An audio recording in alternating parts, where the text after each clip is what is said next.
Willis, yes. Why don't you start? So, thank you very much. Thank you very much for coming and honoring our invitation. It's been a grueling last 2 weeks, as you're aware, starting with the attack at Jimmy Wanjigi'S Muthaiga 44 residence, when hooded thugs raided that home, conducted an illegal search, robbed members of that household, stole household items, stole from the people who work with Jimmy at his home, who are living with him, stole even from his own mother, who is here with us today.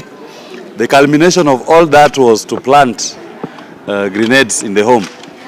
And yesterday, despite the existence of court orders stopping the arrest or detention of Mr. Jimmy Wanjigi, we saw a high-handed act by DCI, Nairobi Regional Office, together with some officers from the head office, ignore that high court order to illegally arrest Mr. Jimmy Wanjigi, and they took him to Kamukunji police station, where they kept him overnight.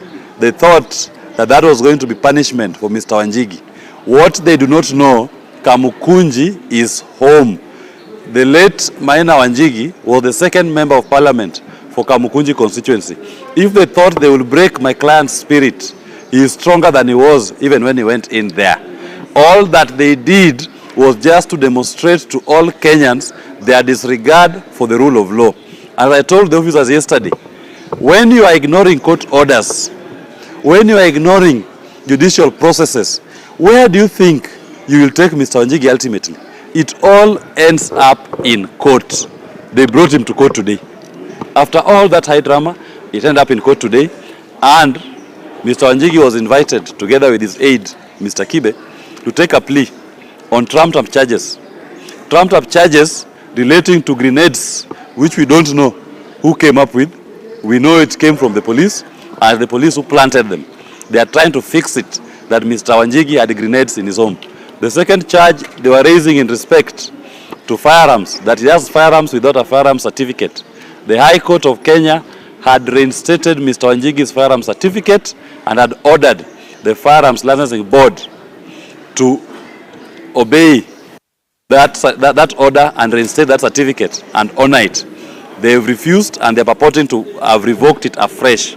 The High Court also had equally ordered DCI and DPP and IG to return Mr. Wanjigi's lawfully licensed firearms, which court order, I was reminding the court today, DCI Kinoti refused to honor. That is why he has a sentence hanging over his neck today, 4 months imprisonment. He is begging for his life, he is begging for his liberty, that which he denied Mr. Wanjigi when he was in office. Those firearms were returned by Mr. Min.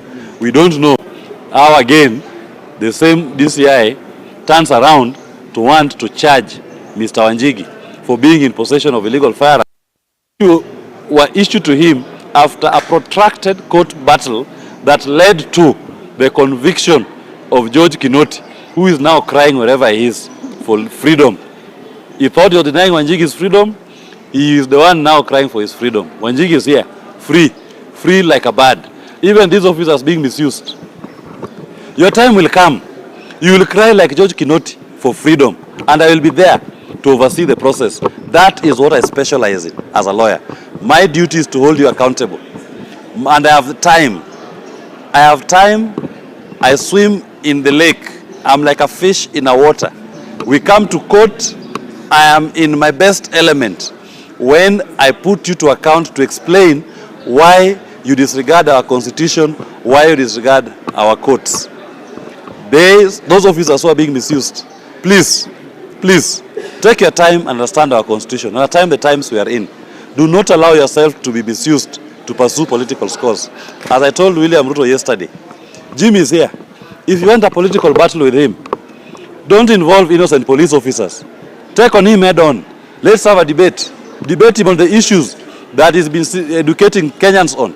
The issue of economy, the issue of debt, the issue of how you are taking odious debt in the name of the people of Kenya, the issue of how our youths are unemployed, how our people are hopeless, how you've led to a collapse of our healthcare system.